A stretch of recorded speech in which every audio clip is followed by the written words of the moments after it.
میں خود چاہتا ہوں تبلیغ میں نکلنا اپنی اصلاح کے لیے. بول تو ہم رہے ہیں لیکن معمولات کی پابندی ہم سے بھی نہیں ہوتی ہے. وہ جب تک دیکھو میں آپ کو جاگنگ کی 20 دفعہ ترغیب دوں, کیا مجھے میری ذات کو فائدہ ہوگا جب تک میں خود نہیں دوڑوں گا؟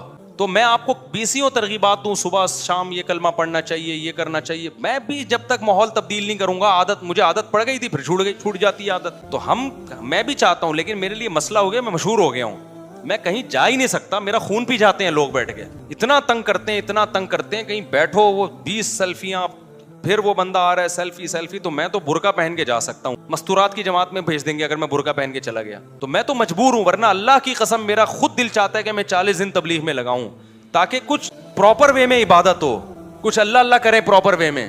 تو میں تو خود چاہتا ہوں لیکن اب ٹائم نکالنا مشکل ہو گیا ہے, تو جس کے پاس ٹائم ہے بھائی وہ لگا لے. Thanks for watching.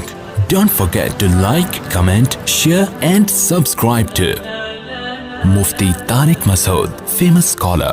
جناب مفتی صاحب, میں درس سے مکی سنتی ہوں یا آپ کا درس, تو میری استانی کہتی ہیں کہ سر پر دوپٹہ اوڑھ کر سنو, جبکہ میں اس وقت جھاڑو پوچھا وغیرہ کر رہی ہوتی ہوں. بھائی وہ مولانا مکی صاحب کو آپ سنتی ہیں تو وہ تھوڑی دیکھ رہے ہوتے ہیں آپ کو, تو بہتر ہے کہ سر پہ ویسے ہی چادر رکھنی چاہیے عورت کو ہر وقت, حیا کا تقاضا ہے, لیکن یہ واجب نہیں ہے.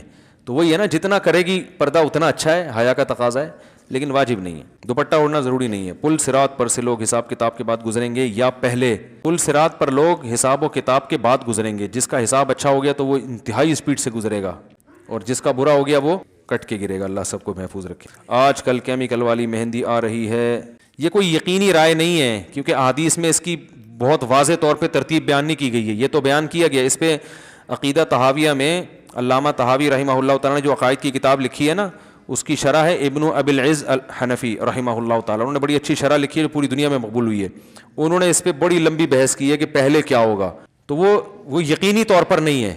ہمیں یہ پتہ ہے یہ سب کچھ ہوگا, اب اس کی ترتیب وہ منصوص نہیں ہے, ایک اندازے ہیں علماء کے. آج کل کیمیکل والی مہندی آ رہی ہے, اس کا رنگ پپڑی کی طرح اترتا ہے. آج کل ایک نیا فتویٰ مارکیٹ میں, اس کے وضو نہیں ہوتا. اگر پانی اس میں نہیں جاتا تو وضو نہیں ہوتا. اس کا طریقہ یہ ہے کہ سفید کاغذ پہ وہ کلر لگائیں, جب وہ سوکھ جائے تو اس کو ہٹائیں کلر کو, جب وہ سوکھ جائے تو اس پہ پانی کا قطرہ ٹپکائیں. اگر پانی آر پار جذب ہو جاتا ہے تو اس کا مطلب اس میں پانی جا رہا ہے, اور پانی اوپر ہی رہتا ہے تو اس کا مطلب اس میں پانی نہیں جاتا. تو یہ طریقہ ہے کسی بھی کیمیکل کو دیکھنے کے لیے کہ اس سے وضو ہوتا ہے کہ نہیں ہوتا. زکوٰۃ مدرسے میں دی جاتی ہے, یہ ہاسپٹل میں نہیں دی جا سکتی. کیوں؟ زکوٰۃ مدرسے میں دی جا سکتی ہے لیکن ہاسپٹل میں نہیں دی جا سکتی. کیوں؟ مدرسے میں بھی دی جا سکتی ہے, ہاسپٹل میں بھی, بشرطے کہ مدرسے کا محتمم زکوٰۃ کے مسائل جانتا ہو یا ہاسپٹل کی انتظامیہ زکوٰۃ کے مسائل جانتی ہو. زکوٰۃ میں مالک بنانا ضروری.